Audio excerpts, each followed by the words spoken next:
Indonesia masih mengidolakan batu bara sebagai bahan bakar utama untuk pembangkit listrik tenaga uap di negeri ini.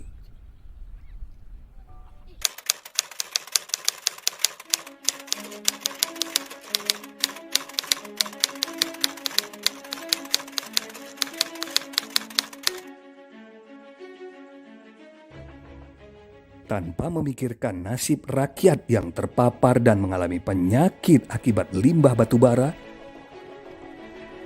proyek pembangunan PLTU batubara terus dikebut.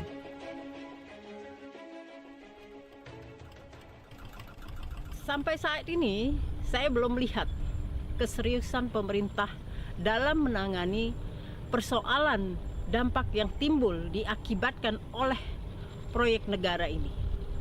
Proyek negara bukan berarti merenggut hak hidup warganya, merenggut hak tumbuh kembang anak-anak di sekitarnya. Negara harusnya melindungi, tapi sampai saat ini kita belum melihat itu. PLTU yang berbahan bakar batu bara, bahan bakar batu bara itu sangat merugikan. Kalau dikatakan penggunaan bahan bakar batu bara itu murah karena ongkos lingkungan yang rusak diakibatkan oleh batu bara itu ditanggung oleh masyarakat sekitar. Nah, itu sangat tidak berkeadilan. Satu sisi orang menikmati keuntungannya, di sisi lain banyak masyarakat yang menderita kerugian. Masih banyak kita bisa menciptakan energi alternatif yang itu tidak membunuh warga yang lain, yang berkeadilan. Airnya panas.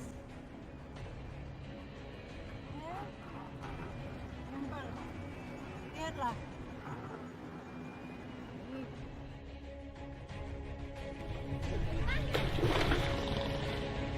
Ribuan nyawa terancam akibat limbah batu bara.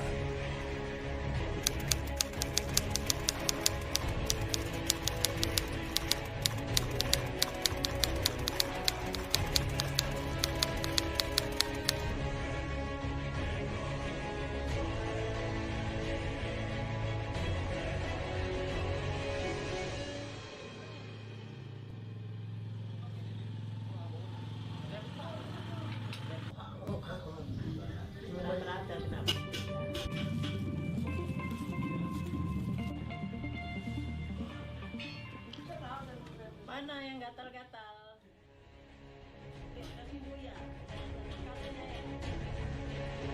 Di Kecamatan Pangkalan Susu, Kabupaten Langkat, Sumatera Utara, terdapat satu PLTU pembangkit listrik berbahan bakar batu bara. Semenjak beroperasi, banyak korban yang terpapar akibat terhirup limbah batu bara, mulai dari sesak napas, batuk-batuk, hingga penyakit lainnya.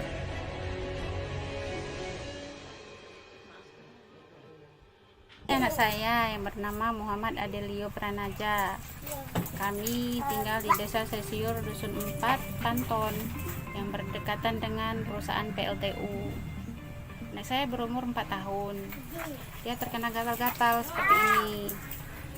Mungkin air lautnya udah tercemar sama abu batu bara.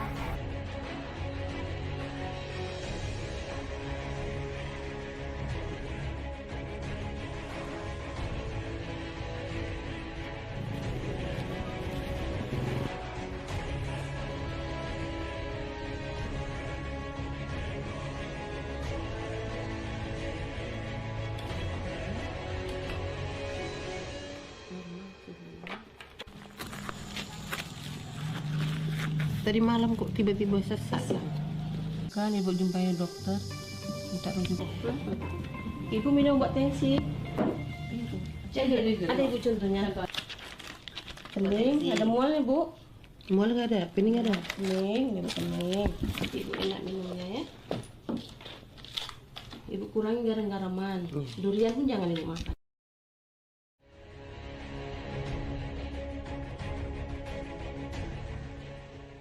Batu bara sendiri dari hulu ke hilirnya itu sudah bermasalah. Di hulunya membunuh anak-anak.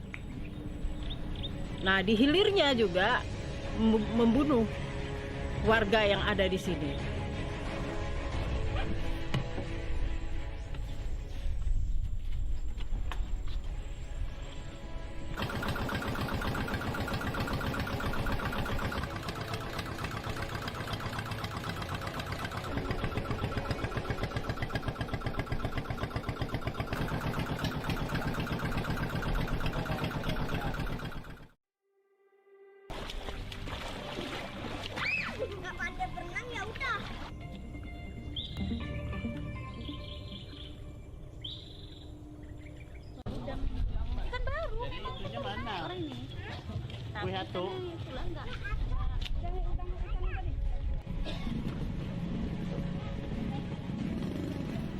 Nelayan tradisional yang biasa mencari ikan di pinggir sekarang harus mengambil resiko untuk mencari ikan ke tengah laut dengan bahaya yang terus mengancam.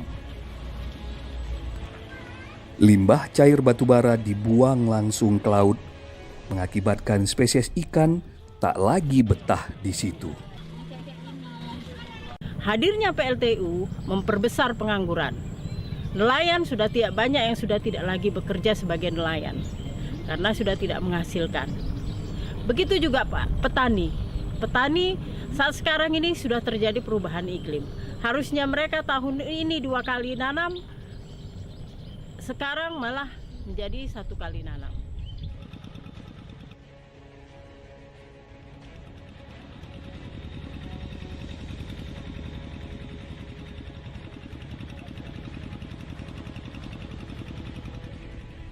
Ibu Nur Hayati, warga yang tinggal di Ring 1 PLTU berbahan bakar batubara di Pangkalan Susu, menjadi salah satu contoh nyata yang terdampak akibat limbah PLTU batubara ini.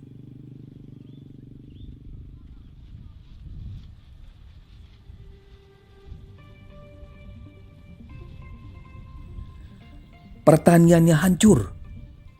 Sawah-sawahnya tak lagi bisa diandalkan.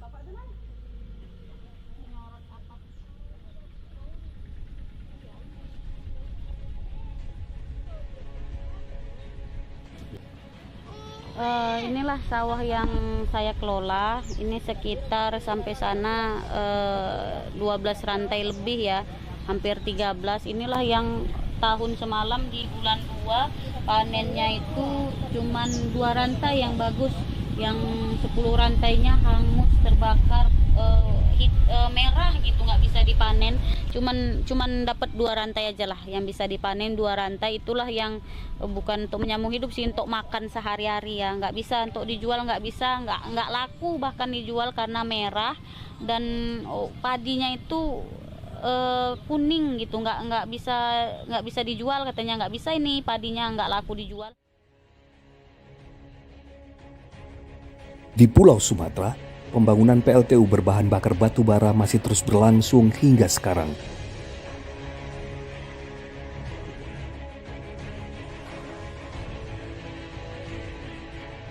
Data dari Sumatera Terang untuk Energi Bersih menyebutkan setidaknya sudah ada 33 pembangkit listrik tenaga uap yang sudah dibangun di pulau ini.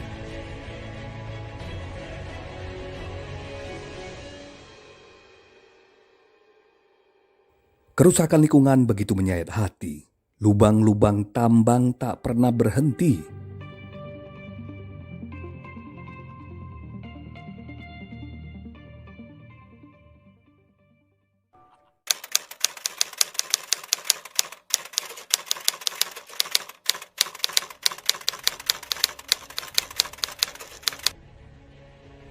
Pembangunan PLTU 5 dan 6 itu pasti sangat-sangat merusak lagi. Karena apa? PLTU 1 dan 2, 3 dan 4 sepanjang kami melakukan pendampingan di sini itu sudah melakukan, diduga banyak melakukan pencemaran baik melalui baik udara maupun air lautnya. Nah, Warga sudah banyak terdampak akibat dari pencemaran tersebut.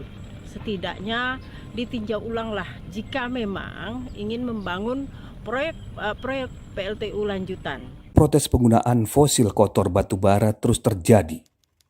Namun, para investor seperti unjuk gigi dan terus beraksi. Cina, salah satu negara pemodal terbesar dalam pembangkit listrik tenaga uap berbahan bakar batubara di Indonesia, khususnya di Pulau Sumatera. Para bapak-bapak pengambil keputusan dengan seenaknya saja memutuskan ini dan itu tanpa memikirkan masyarakat di tingkat bawah. Harapan kami, datanglah kalian kemari, rasakan dulu. Rasakan dulu, sebulan saja kalian di sini, rasakan bagaimana penderitaan mereka. Nah, kalian hirup abu batubara itu. Apa yang terjadi sama kalian? Akankah kita bertahan menggunakan energi fosil kotor batubara yang merusak lingkungan, mencemari udara, dan membunuh anak-anak di lubang tambang?